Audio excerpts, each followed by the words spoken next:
चलिए भाई, जो पिछली वीडियो में कहानी हमने शुरू की थी उसको खत्म करते हैं। v प्लस वी 2v बटा 1 जमा वी स्क्वायर्ड बटा सी, और इस डिनोमिनेटर को क्रॉस मल्टीप्लाई अगर हम कर देंगे तो ये क्या हो जाएगा, 1 जमा वी स्क्वायर्ड, क्या हो गया, वी स्क्वायर्ड बटा सी स्क्वायर्ड जरब 0.8 सी बराबर होगा 2v के। और जब इसे हम जरब दे देंगे तो ये क्या हो जाएगा, 0.8 सी यहां आना चाहिए और ये हो जाएगा 0.8 सी, ब्रैकेट हट जाएगा वैसे, ये सी इस स्क्वायर को काट देगा। तो ये सूरत हाल हो गई हमारे पास। और अब इसकी अगर हम तस्हील कर दें तो हमारे पास एक क्वाड्रेटिक इक्वेशन बन जाएगी।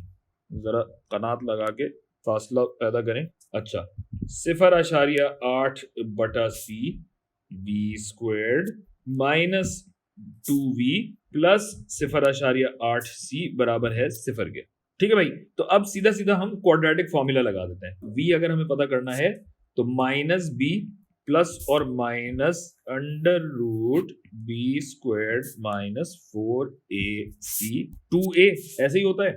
तो माइनस बी अगर मैं करूंगा माइनस माइनस 2 क्या हो जाएगा, प्लस 2, सी मत भूलिएगा। अच्छा हाँ, एक सेकंड, ये सी भी तो हम हटाना चाह रहे हैं ना, तो हम पूरी चीज को अगर सी से जरब दे देंगे तो ये हो जाएगा 2cv और ये 0.8 सी स्क्वायर्ड हो जाएगा। आती हैं सारी चीजें, आपको आती हैं, परेशान मत होइएगा, बहुत बड़े हो गए। मनफी 2c का स्क्वायर जो कि हो जाएगा 4c स्क्वायर। डायरेक्ट लिख रहा हूं ताकि जगह कम से कम इस्तेमाल हो, आप कागज पे साथ साथ करते जाइए। 0.8 सी क्या है, 0.8 सी स्क्वायर, जबकि ए यहाँ पे 0.8।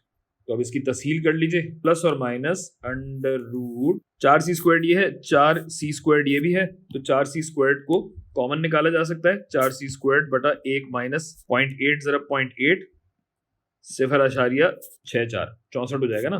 तो 2 जरब 0.8 हो जाएगा 1.6। 2c प्लस और माइनस 4c स्क्वायर्ड का अगर रूट लेंगे तो 2c बाहर आ जाएगा, अंडर रूट 1 माइनस 0.64 यानी 0.36 1.6 6 छक्के 36 होता है, लिहाजा ये हो जाएगा 0.6 से जरब दिया जाएगा। तो v हमारे पास बन जाएगा 2c प्लस और माइनस 1.2c बटा 1.6। तो यहाँ पे प्लस और माइनस दोनों आ रहे हैं, लेकिन गौर कीजिए क्या दोनों सही होंगे।